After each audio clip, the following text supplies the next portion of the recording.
Garcia. Senator Van Hollen has obviously got a chance to meet with him, but he had to travel to El Salvador to get any information. Does that concern you at all? I mean, these are people sent by the United, I mean, in his case, sent by the United States, and not even a U.S. senator could get any information about his whereabouts or the condition of his incarceration without actually going down and making the trip to El Salvador himself? Well, he obviously knew his whereabouts because he went there to see him. But you know what bothers me more than that is a U.S. senator traveled to El Salvador on taxpayer dime to meet with an MS-13 gang member, public safety threat terrorist. I mean, in the meantime, the day before he traveled, an illegal alien was arrested for murder, were released to the streets rather than honoring an ICE detainer in his very own state. What concerns me is Van Hollen never went to the border the last 4 years on Joe Biden when he had a 600% increase in sex trafficking in women and children. You have a record number of no-inspected terrorists crossing that border. You had 250,000 Americans die from fentanyl overdose because of the open border. You had over 4,000 illegal aliens died making that journey, which is a historic record. What shocks me is he's remained silent on the travesty that happened on our southern border. Many people died. Thousands of people died. I met with hundreds of angel moms and dads who buried their children that were murdered by an illegal alien. How many angel moms and dads has he met in the state of Maryland? That's what concerns me. He says that he has done this because it's the issue here is due process, and it's following a court order. The Supreme Court has said that the administration needs to facilitate his return so he could have his chance at due process. I think, and I understand to facilitate, but he's also in custody. He's a citizen and national of the country of El Salvador. El Salvador would certainly have to cooperate in that. But again, I'm on the loop on that. I'm not an attorney. I'm not litigating this case. We'll do whatever the law says we have to do. But I think I stand by the fact I think we did the right thing here. We removed a public safety threat, a national security threat, a violent gang member for the United States. ICE intelligence says he's an MS-13 gang member. A confidential informant says he's an MS-13 gang member. The country of El Salvador says he's an MS-13 gang member. I think he's exactly where he should be. But you said that the El Salvador would have to cooperate. You have no doubt that if President Trump wanted him returned, that he could ask President Bukele to return him, right? I mean, President Trump could make this happen. I can't comment on something I don't know. I can't comment. But what do you think? I mean, you know President. I'm not involved in. I mean, you know President Trump. You've talked about how, he can get things done. I mean, if he wanted the guy returned, he could get him returned, right? I do. I'm not going to comment on conversations I'm not a part of. I don't know what conversations they're having, who's having what conversation, what officials. I'm not in the loop on that. So more broadly, let me ask you. I know you're a law guy. You've sworn an oath to uphold the Constitution. You did that through your entire career. The general principle I want to ask you is: do you agree that the Constitution extends those constitutional rights that we all have extend to every person in the United States?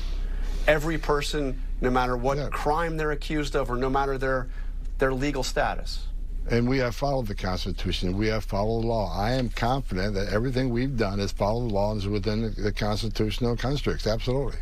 And so that right of due process is something, the Fifth Amendment right of due process extends to everybody who would be deported. Well, they have a chance to have a hearing on this. The length of due process is not the same under the Alien Enemies Act. That's why the Alien Enemies Act was created. President Trump invoked the authorities he had of the Alien Enemies Act, an act written and passed by Congress and signed by a president. We're using the laws on the books, the statutes on the books, to secure the border and remove significant public safety threats and national security threats to this country. But let me get more specific on this. The Supreme Court has long held that constitutional rights extend to every person in the United States. Justice Scalia, a majority opinion that he wrote back in 1993, wrote, "It is well established that the Fifth Amendment entitles aliens to due process in law in deportation proceedings." Are you saying that by invoking the Alien Enemies Act that undocumented immigrants are not entitled to those due process rights under the Fifth Amendment? Well, I'm saying the procedure under Alien Enemies Act is less than it is there in like a Title VIII removal proceeding, and we're following the rules of the Alien Enemies Act. Again, I think this administration has followed the law. They've used statutes enacted by Congress, signed by the president, to remove the terrorists from this country. I'm not saying, I'm not arguing right here that nobody should get due process. I'm just saying there's a different process under Alien Enemies Act, less of a process than you see through Title VIII. Let me ask you, do you have any qualms about sending people to that notorious prison in El Salvador with no assurance that they will ever have a chance to get out?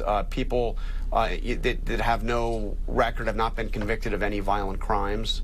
Do you have any qualms about that? I believe we're removing public safety threats and terrorists, designated terrorists, to that prison in El Salvador. Trende Agua MS-30 is a designated terrorist organization. What you don't know, what most readers don't know, they haven't seen and experienced what I've seen in my 40 years. I started in Boca in 1984. I've talked to young girls, young as 9, that were raped by members of these gang cartels. I've held dead bodies throughout my career. I've talked to 100 angel moms and dads whose children were killed and brutally murdered by members of MS-13 who just didn't kill them. They mutilated them. They tortured them. So if people wore my shoes for the last 40 years and seen the travesties I've seen, they would understand that the worst of the worst need to be sent to a prison like that, because we got to protect American citizens. We got to protect this country. And you're saying there's no mistakes? No mistakes, that everybody's sent to this prison, again, with no guarantee of any right to have a chance to challenge their imprisonment, any prospect of release. And they didn't go through a full, and none of these people, as you've acknowledged, have gone through a full trial. You need to read the Alien Enemies Act. We follow the Alien Enemies Act, and you're talking like it's a Title VIII removal. It isn't a Title VIII removal. That's a different procedure. Yeah, so you're acknowledging without Congress, without Enemies Act. So no extended proceedings, no chance to prove their innocence. Somebody's got a bad tattoo. I'm telling somebody's you, we can go. Been accused. I mean, you acknowledge tattoos are part of the calculation here. I mean, you might have a tattoo. There's one factor out of many factors. I worked. Have you been in an alien gang squad? Because I have. Tattoos are one of many factors that's going to determine someone's gang. It's not the only one. You can't say, okay, tattoo gang member. No, there's other indicia that's added to that tattoo. Tattoo is one factor that adds to other factors to make that determination. What I'm saying is you can't ignore a tattoo. That's one more factor that leads you to believe maybe he's a gang member. It's just not based on tattoos. It's based on a lot of other things, but tattoo's one of many. But no one's removed just because of a tattoo. In other words, the Alien Enemies Act means you can grab somebody and you can deport them without an extended hearing because you have labeled them a terrorist.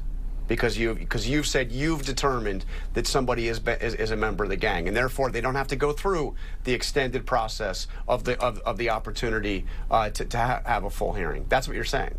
And let's just be clear. I'm saying we're following the laws of this country, and there's a different procedure for each one. We're doing things within the frame of the law. We're doing things legally. Okay. I stand by that. Now, again, I'm not a constitutional scholar. I'm not going to argue this in court. That's what the Department of Justice does. But I'm sitting here today thinking we've done the right thing for this nation, following the laws and the Constitution.